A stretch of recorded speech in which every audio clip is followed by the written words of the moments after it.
అందరికీ నమస్కారం. Welcome back to our channel. ఈరోజు మనం ఒక ప్రత్యేకమైన ఆకుకూర గురించి తెలుసుకోబోతున్నాం.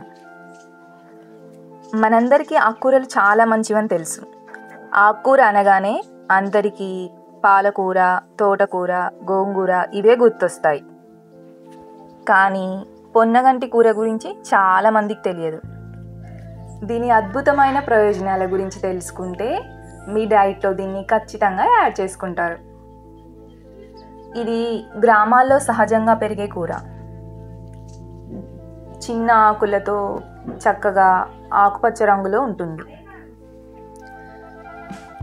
కొంతమందికి చేతులు కాళ్ళు నొప్పుట్టడం, తిమ్మిర్లు పట్టడం, కండరాలు గుంజినట్టు అనిపివ్వడం, అలసిపోయినట్టు అనిపివ్వడం జరుగుతుంది. ఈ లక్షణాలన్నీ కాల్షియం లోపించడం వలన కలుగుతాయి. అందుకే కాల్షియం అధికంగా ఉండే పొన్నగంటి కూరని మీ డైట్లో చేర్చుకుంటే ఈ సమస్యలన్నీ తగ్గిపోతాయి. చాలామంది ఎముకలు బలహీనపడి ఆస్టియోపోరోసిస్ సమస్యతో బాధపడుతుంటారు. అలాంటి సమస్యలని దూరం చేసుకుని మీ ఎముకలని బలంగా ఆరోగ్యంగా మార్చుకోవాలనుకుంటే కాల్షియం అధికంగా ఉన్న ఆహార పదార్థాల్లో ఒకటైన పొన్నగంటి కూరను కూడా ఎంచుకోండి. పొన్నగంటి కూరలో ఐరన్ శాతం అధికంగా ఉంటుంది. కాబట్టి రక్తహీనత సమస్య ఉన్నవారు ఈ ఆకుకూర తింటే సమస్య నుండి బయటపడవచ్చు.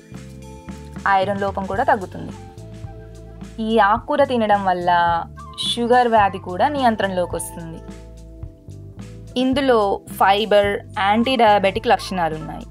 కాబట్టి రక్తంలో చక్కెర స్థాయిలు అనేవి కంట్రోల్ అవుతాయి. పొన్నగంటి కూరలో వైటమిన్ సి పుష్కలంగా ఉండడం వలన చర్మపు నిగారింపు పెరుగుతుంది.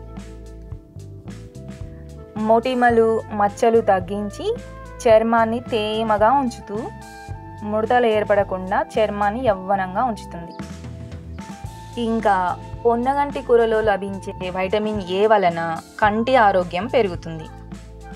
కంటికి సంబంధించిన అన్ని సమస్యలను తగ్గించి కంటి చూపును మెరుగుపరుస్తుంది.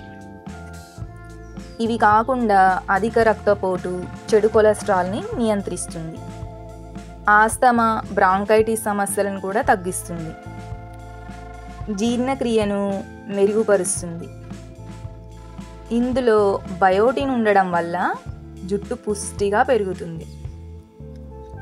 ఈ కూరను పప్పులో కలిపి కూరగా వండొచ్చు, వేపుగా చేసుకోవచ్చు, లేదా చట్నీగా కూడా చేసుకోవచ్చు. ఈ వీడియోలో నేను ఈరోజు వేపుడు చూపించాను.